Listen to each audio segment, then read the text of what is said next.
মুরলির তারিখ 12 মে 2025। মুরলির শিরোনাম, অনেক দেহধারীর প্রতি প্রীতি দূর করে এক বিদেহী বাবাকে স্মরণ করো, তাহলে তোমাদের সব অঙ্গ শীতল হয়ে যাবে। প্রশ্ন, যারা দৈবী কুলের আত্মা, তাদের নিদর্শন কি হবে? উত্তর, 1. দৈবী কুলের আত্মাদের এই পুরানো দুনিয়ার প্রতি সহজেই বৈরাগ্য আসবে। 2. তাদের বুদ্ধি অসীম জগতের প্রতি থাকবে। শিবালয়ে যাওয়ার জন্য তারা পাবন ফুল হওয়ার পুরুষার্থ করবে। 3. কারোরই আসুরি আচার আচরণ থাকবে না। 4. সকলেই নিজের পোতামেল রাখবে যে কোনো আসুরি কর্ম হয়ে যায়নি তো। বাবাকে সত্য কথা শোনাবে, কিছুই লুকাবে না। গীত, না তিনি আমাদের থেকে পৃথক হবেন। ওম শান্তি। এখন এ হল অসীম জগতের কথা। জাগতিক কথা সব দূর হয়ে যায়। দুনিয়াতে তো মানুষ অনেককেই স্মরণ করে থাকে, অনেক দেহধারীর সঙ্গে প্রীতির সম্পর্ক থাকে। বিদেহী একজনই, যাকে পরমপিতা পরমাত্মা শিব বলা হয়। তোমাদের এখন তাঁর সঙ্গেই বুদ্ধির যোগ জুড়তে হবে। কোনো দেহধারীকেই স্মরণ করবে না। ব্রাহ্মণ ইত্যাদিদের খাওয়ানো, এসব হল কলিযুগের রীতিনিয়ম। ওখানকার রীতিনীতি আর এখনকার রীতিনীতি সম্পূর্ণ পৃথক। এখানে কোনো দেহধারীকেই স্মরণ করবে না। যতক্ষণ না সেই অবস্থা আসে, ততক্ষণ পুরুষার্থ চলতে থাকে। বাবা বলেন যে, যতটা সম্ভব পুরানো দুনিয়াকে, যা চলে এসেছে বা যা এখন চলছে বা আছে, সেই সব কিছুকেই ভুলে যেতে হবে। সারাদিন বুদ্ধিতে এই যেন চলতে থাকে যে, কাকে কিভাবে বোঝাবো। সবাইকেই বলতে হবে যে, তোমরা এসে এই ওয়ার্ল্ডের পাস্ট, প্রেজেন্ট এবং ফিউচারকে বোঝো, যা কেউই জানে না। পাস্ট অর্থাৎ কবে থেকে শুরু হয়েছিল। প্রেজেন্ট হল এখন কি আছে। শুরু হয়েছিল সত্যযুগ থেকে। তাই সত্যযুগ থেকে শুরু করে এখন পর্যন্ত আর ভবিষ্যতে কি হবে, দুনিয়া তার কিছুই জানে না। তোমরা বাচ্চারা তা জানো, তাই চিত্র ইত্যাদি তৈরি করো। এ হল অসীম জগতের বৃহৎ নাটক। জগতের ওই মিথ্যা নাটক তো অনেক বানানো হয়। যারা স্টোরি লেখে তারা আলাদা হয়, আবার নাটকের সিনসিনারি যারা তৈরি করে তারা আলাদা হয়। এই সমস্ত রহস্য এখন তোমাদের বুদ্ধিতে আছে। এখন তোমরা যা কিছুই দেখছ, সেসব আর থাকবে না। সব বিনাশ হয়ে যাবে। তাই তোমাদের সত্যযুগের সেই নতুন দুনিয়ার সিনসিনারি খুব ভালোভাবে দেখাতে হবে।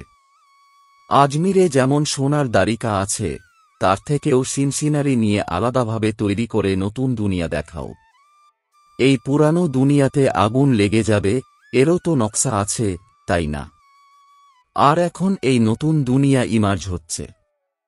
এমনভাবে খেয়াল করে খুব ভালোভাবে বানানো উচিত। এখানে তো তোমরা সবই বুঝতে পারো।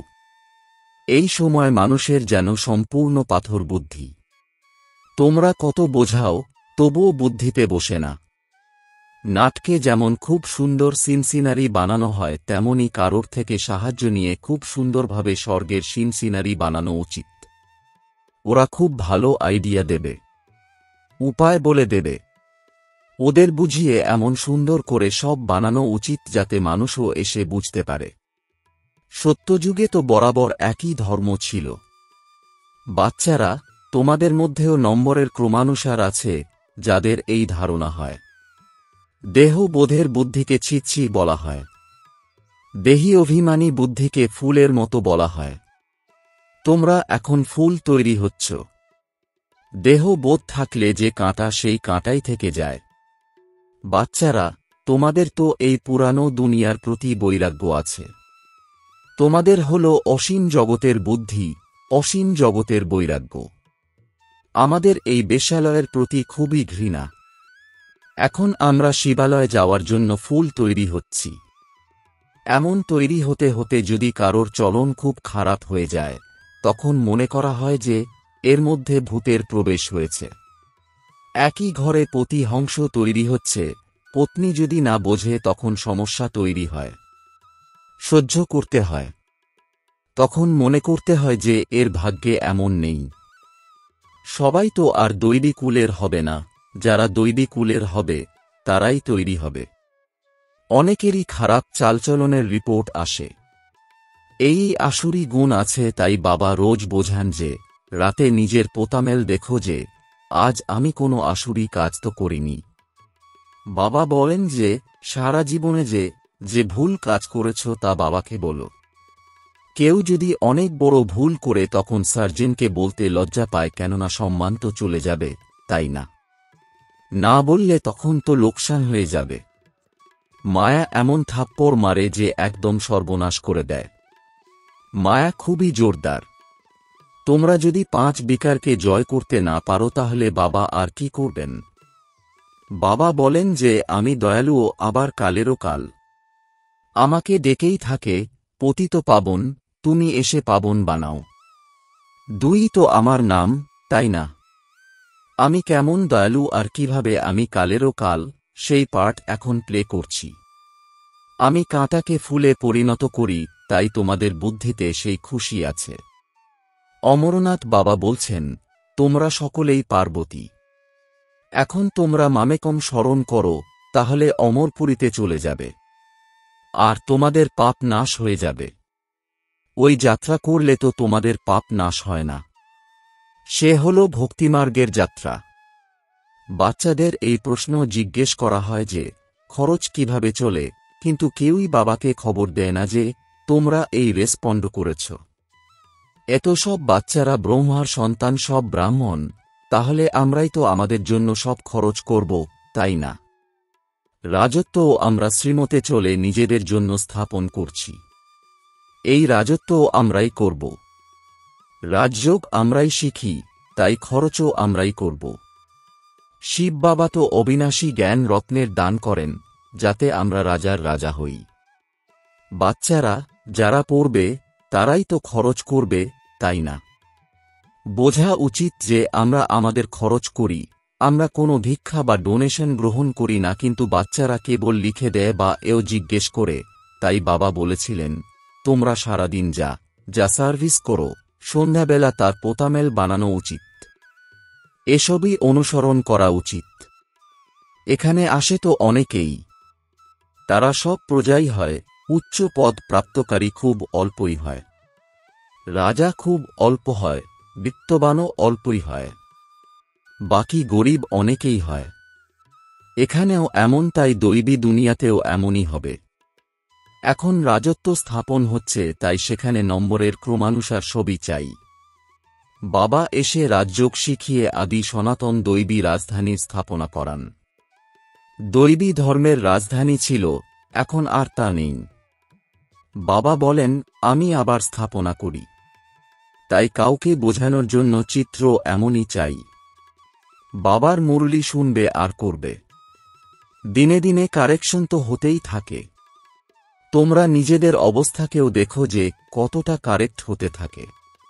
বাবা এসে তোমাদের দুর্গন্ধ আবর্জনা থেকে মুক্ত করেন। যে যত অনেককে নির্গত বা মুক্ত করার সার্ভিস করবে, ততই উচ্চ পদ প্রাপ্ত করবে। বাচ্চারা, তোমাদের তো একদম ক্ষীরখণ্ড হয়ে থাকা উচিত। সত্যযুগ থেকেও বাবা তোমাদের এখানে উচ্চ বানান। বাবা ঈশ্বর পড়ান, তাই তাঁকেও নিজেদের পড়ার উজ্জ্বলতা দেখানো উচিত, তাহলে বাবাও বলিদান দেবেন। হৃদয়ে আসা উচিত, ব্যাস, এখন তো আমরা ভারতকে স্বর্গ বানানোর কাজই করব। এই চাকরি ইত্যাদি করা, এ তো করতেই থাকবে। প্রথমে তো নিজের উন্নতি করো। এ তো খুবই সহজ। মানুষ সবকিছুই করতে পারে। গৃহস্থ জীবনে থেকে তোমাদের রাজপদ প্রাপ্ত করতে হবে, তাই রোজ নিজের পোতামেল লেখো। সারাদিনের লাভ লোকসান লেখো। পোতামেল না লিখলে শুধরানো খুব মুশকিল। বাবার কথা শোনেই না। তোমাদের রোজ দেখা উচিত, আমরা কাউকে দুঃখ দিইনি তো। এই পদ অনেক উচ্চ, উপার্জনও অগাধ। না হলে তখন আবার কাঁদতে হবে। রেস তো হয়, তাই না? কেউ তো লাখ টাকা উপার্জন করে নেয়, কেউ তো কাঙ্গাল কাঙ্গালি থেকে যায়। এখন তোমাদের হলো ঈশ্বরীয় রেস, এতে কোনো দৌড় লাগাতে হবে না, কেবল বুদ্ধির দ্বারা প্রিয় বাবাকে স্মরণ করতে হবে। কোনো ভুল হয়ে গেলে চট করে বাবাকে শোনানো উচিত। বাবা, আমার এই ভুল হয়ে গেছে, কর্মেন্দ্রিয়ের দ্বারা এই ভুল করে ফেলেছি। বাবা বলেন, ভুল আর ঠিক চিন্তা করার বুদ্ধি তো তোমরা এখন পেয়েছ, তাই এখন আর ভুল কাজ করো না। ভুল কাজ করে ফেললে বলো, বাবা আর ভুল কাজ করব না, ক্ষমা করে দাও, কেননা বাবা এখনো এখানে বসে আছেন শোনার জন্য।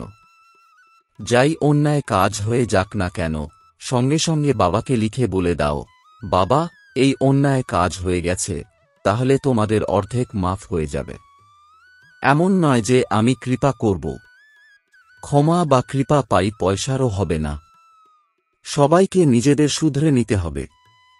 বাবার স্মরণেই তোমাদের বিকর্ম বিনাশ হবে। যোগবলের দ্বারা পাস্টের কর্ম কাটতে থাকবে।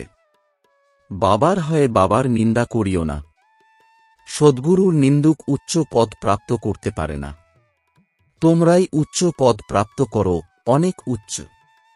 অন্য গুরুদের কাছে তো আর রাজপদের মতো উচ্চ পদই নেই। এখানে তোমাদের এইম অবজেক্ট আছে।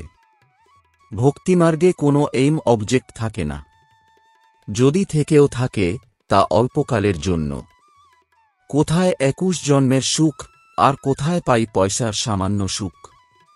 এমন নয় যে ধনের দ্বারা সুখ প্রাপ্ত হয়। দুঃখ তো কত হয়।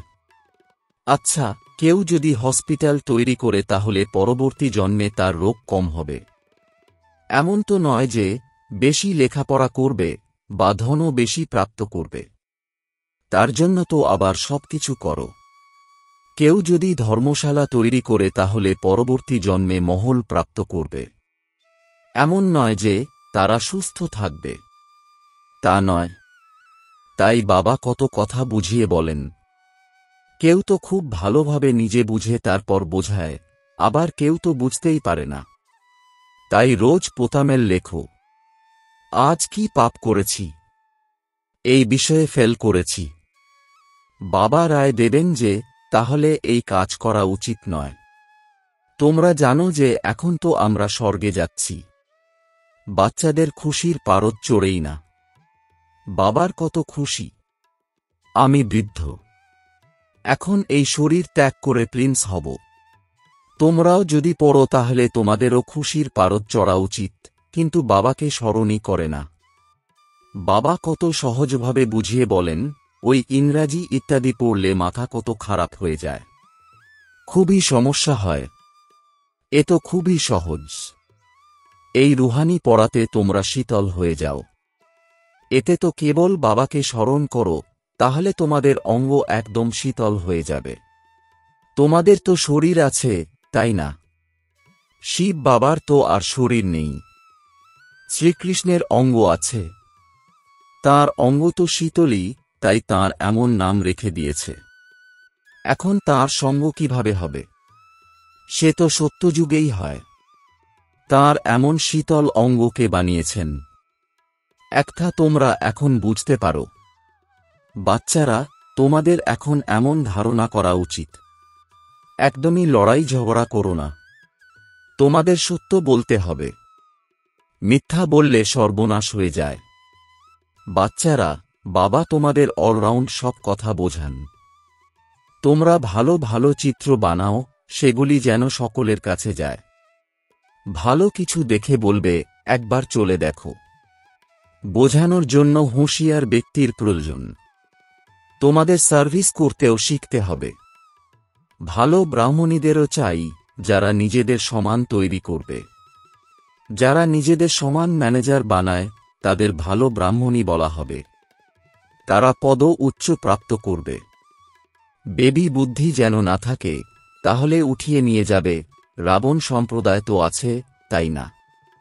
এমন ব্রাহ্মণী তৈরি করো যারা পরের দিকে সেন্টার সামলাতে পারে। আচ্ছা, মিষ্টি মিষ্টি প্রশিক্ষার্থী বাচ্চাদের মাতাপিতা বাপদাদার স্মরণের স্নেহসুমন আর সুপ্রভাত। আত্মাদের পিতা তাঁর আত্মারূপী বাচ্চাদেরকে জানাচ্ছেন নমস্কার। ধারণার জন্যে মুখ্য সার। ১. বাবার পড়ানোর বা শিক্ষার শো দেখাতে হবে। ভারতকে স্বর্গ বানানোর কাজে লেগে যেতে হবে। প্রথমে নিজের উন্নতির খেয়াল রাখতে হবে। ক্ষীরখণ্ড হয়ে থাকতে হবে। 2. কোনো ভুল হলে বাবার কাছে ক্ষমা চেয়ে নিজেকে নিজেই শুধরে নিতে হবে। বাবা কৃপা করেন না, বাবার স্মরণে বিকর্ম নষ্ট হয়, নিন্দা হয়, এমন কোনো কর্ম করো না। বরদান: নলেজফুলের বিশেষত্বের দ্বারা সংস্কারের টক্কর থেকে নিজেকে রক্ষা করে কমল পুষ্প সমান পৃথক এবং সাক্ষী ভব। এর বিস্তার: সংস্কার তো অন্তিম সময় পর্যন্ত কারোর দাসীর থাকবে, কারোর আবার রাজার থাকবে। সংস্কার পরিবর্তন হয়ে যাবে, এমন অপেক্ষা করো না।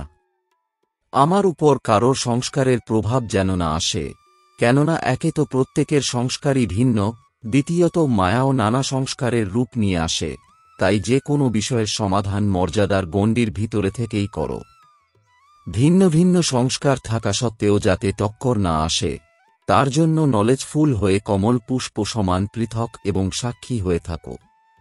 স্লোগান: পরিশ্রম করার পরিবর্তে রমণীয়তার সাথে পুরুষার্থ করো। ওম শান্তি।